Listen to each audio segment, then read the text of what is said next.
join me, won't you? As we take a look at my top 31 favorite horror films, one review for each day in October. This is my personal opinion, so it may differ from yours.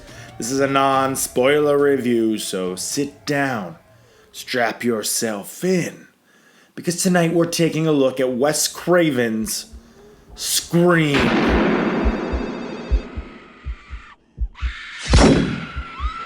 In 1984, Wes Craven created A Nightmare on Elm Street, which helped cement the slasher genre. Then, in 1996, Wes Craven created Scream, which was made to kind of poke fun at that slasher genre. However, Scream ended up redefining it.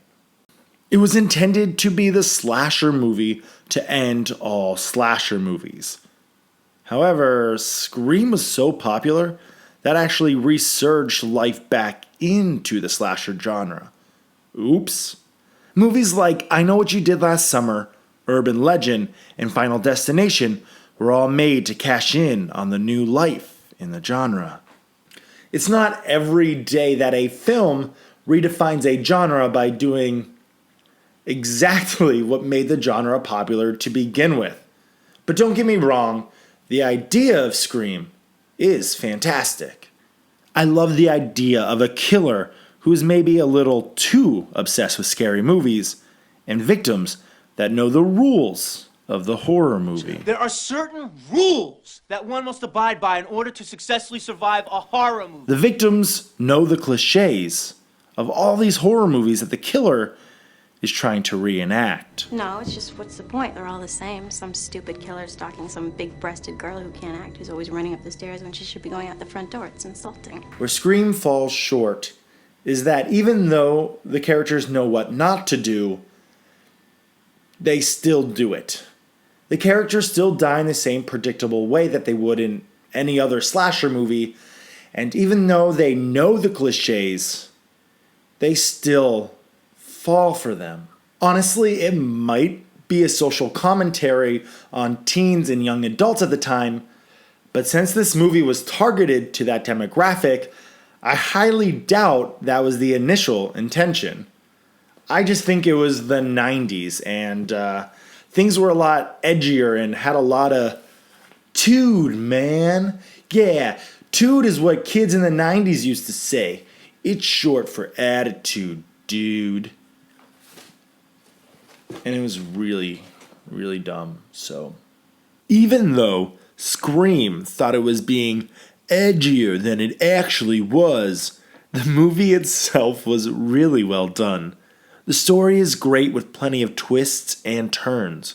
You'll keep guessing who the killer is the whole movie, and odds are, the reveal will really surprise you. The cinematography is fantastic, with the right blend of commercial appeal, as well as keeping it interesting. The movie also does a wonderful job of paying homage to horror classics from the past, many of which were super influential, yet rarely talked about.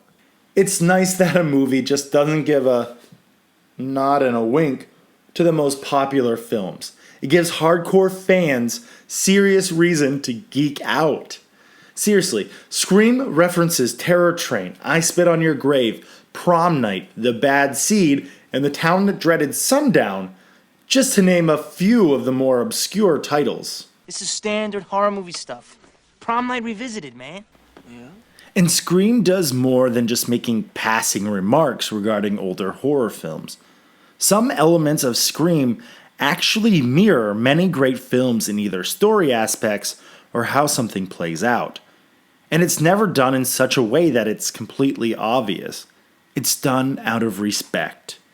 One of my favorites is the connection between Psycho and Scream.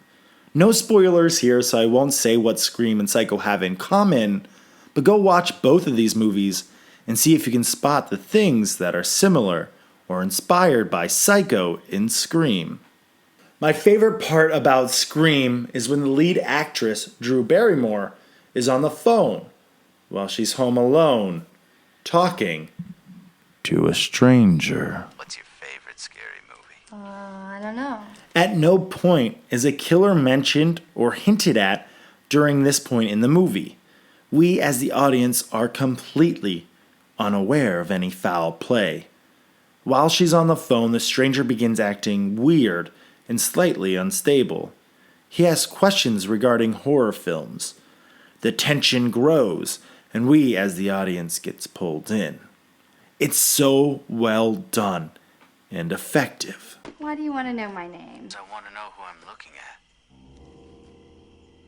What did you say?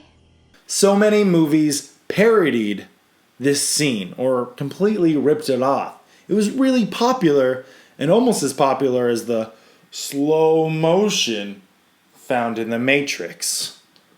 Scream is a great time with many twists and twirls that'll get your heart racing. And when things get really, really scary, whatever you do, don't scream.